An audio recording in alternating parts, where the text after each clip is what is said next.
We teased this yesterday as the biggest football game in the state. I say we. That was a me claim, to be clear. Mitch didn't co-sign it necessarily. I don't want to throw you in with me there in my bold claim, but a lot of people would argue that biggest game of the football year on the schedule, or of the year, my goodness, of the week, Cardinals-Rams, and this is one that I have circled, highlighted for a couple of different reasons. We went over them yesterday with the NFC West and their troubles against the NFC West, and this being the first divisional opponent of the year. You're doing so at home, where we rattled off some of those concerning numbers with them playing at home.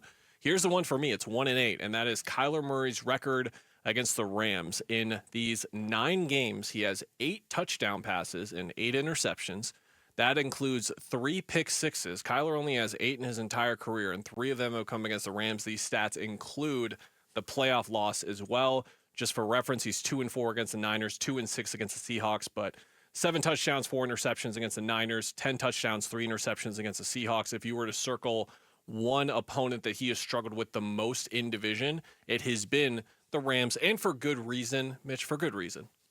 Sean McVay himself has just been a wunderkind ever since taking over the helm of the Rams. There was the one season where they went completely downhill right after their Super Bowl victory, but a lot of that was injury-based. A lot of that was, lack of being able to keep the band fully intact for a full season. Cooper Kupp missed most of that year. Matthew Stafford was in and out due to injury. It's really hard to repeat. It's really hard to do successful seasons in multiple years in a row. But it is important for this particular iteration of the Cardinals, and I'm going to highlight this.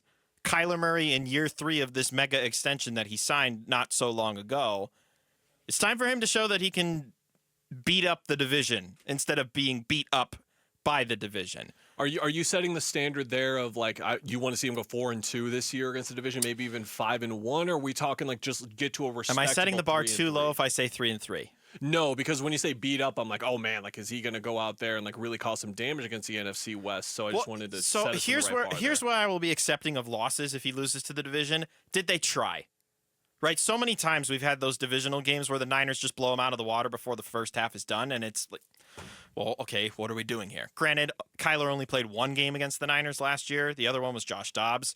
But the Rams in particular have always seemed to find a way to silence Kyler for the most part, whether he's fully healthy or not. Wasn't there the one game where it was him and Chris Streveler were basically rotating towards the end of that one, if I'm not mistaken, as ASU attempts a field goal and they missed it. So. Very deep one, and it was a lot closer than I expected it to be honest with how far deep they were. Anyway, what I'm trying to build up to here, Kyler Murray may not want to consider the previous lack of success that he's had against the Rams, but I do. No, obviously, I'm aware of it. But the past is the past, and this is total new team, total new game. Every game is different, and that's how I'm treating it. So he should take the mindset of this is what has happened, and I'm looking forward. We got to flush it. All of the cliche sayings, Kel. But this is one that you have to hold over you until you actually carrot end of the stick. Get the carrot this time, please. Outrun the treadmill. Get the carrot this time. And we know how big the stakes are for a week 2 game. I know we're talking about week 2. We're in mid-September, and we're talking about stakes, but both of these teams are 0-1. This is not you catching the Rams when they're 10-3 and their minds might be elsewhere when they come to Arizona. Right.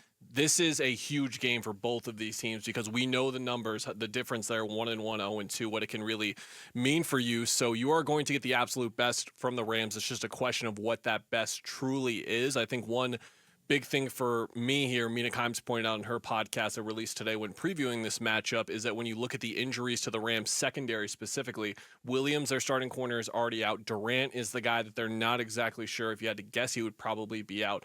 Trey White is the other starting cornerback. He's 5'11". But he's a veteran, and he's one of the better lockdown corners in his heyday. He's not in his heyday anymore. He is not in his heyday, and he is a lot smaller than Marvin Harrison Jr. So that is true. I look at this matchup specifically with Kyler and Marv in mind and look at, I want to see Marv have a good day for all the reasons we talked about leading into the week. But if we want to just go nuts and bolts here and really just go inside the matchup, you're looking at a small corner against a team that has injuries in a lot of different places, but in their secondary right now as well.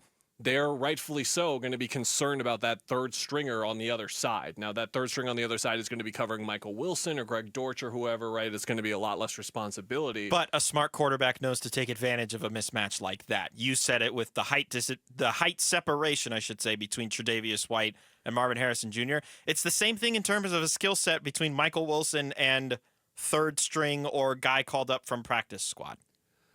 And maybe Marv isn't running that fast right now to start the year. There was that stat going around yesterday that went viral. You don't need speed; just throw it up to him. I have a theory about that though.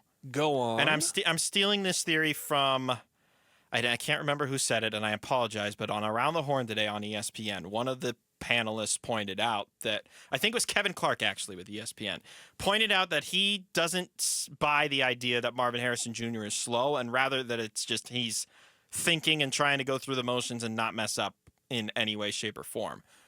We understand how this cat is, or how good this cat is, I should say. He was the best receiver out of this class. He was runaway Biletnikoff winner last year from Ohio State, which is the best receiver in college football. He's got legacy. His father, a Hall of Fame wide receiver in the National Football League. This is not just some guy that you're hoping is going to hit like... Remember when Kevin White went 5th overall, I think it was, or a top 10 pick? You're taking a risk in that regard. This is a no-risk selection that the Cardinals made.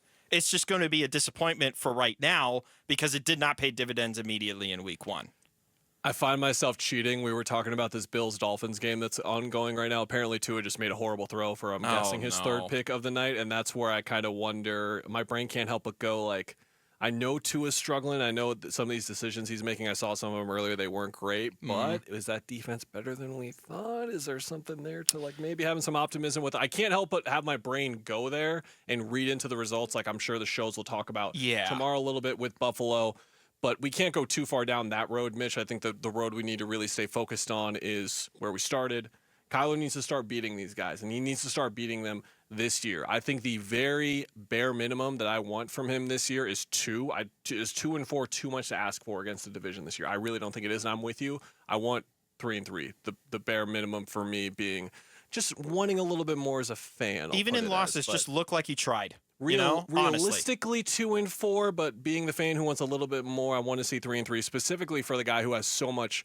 I don't know if he has so much on the line this year, but this is such a prove-it year for Kyler. I don't know how we want to phrase it as. We'll talk about it as the season. I think every year's a prove-it year for him. Goes on, of course, but this is where we're entering a certain amount of years now where it's the results from a winning perspective have to come no matter what else is going on across the field. Like that's how it works when you're a quarterback in the National Football League. Well, I'll tell you one guy who's backing the Cardinals this weekend, Chris Sims with NBC Sports. The injuries of the Rams bother me. They do.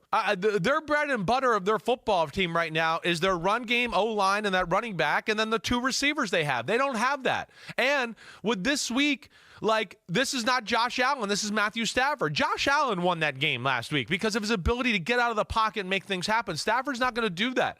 I'm going to take the Cardinals at home here to win this one, 27-24, and get to 1-1, and the Rams will be 0-2, which I can't believe I'm saying, really. Now, while I want to nitpick a bunch of things that Chris Sims said, he does make a point in terms of the comparison of Josh Allen to Matthew Stafford, not in the I disagree that Matthew Stafford can't will a team to victory. He absolutely can. We almost saw it against the Lions last week.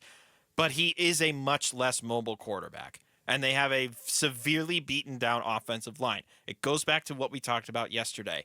This is an opportunity for the Cardinals defense to truly feast, particularly in the pass rush. I agree with that, and also even just want to see more success containing the run.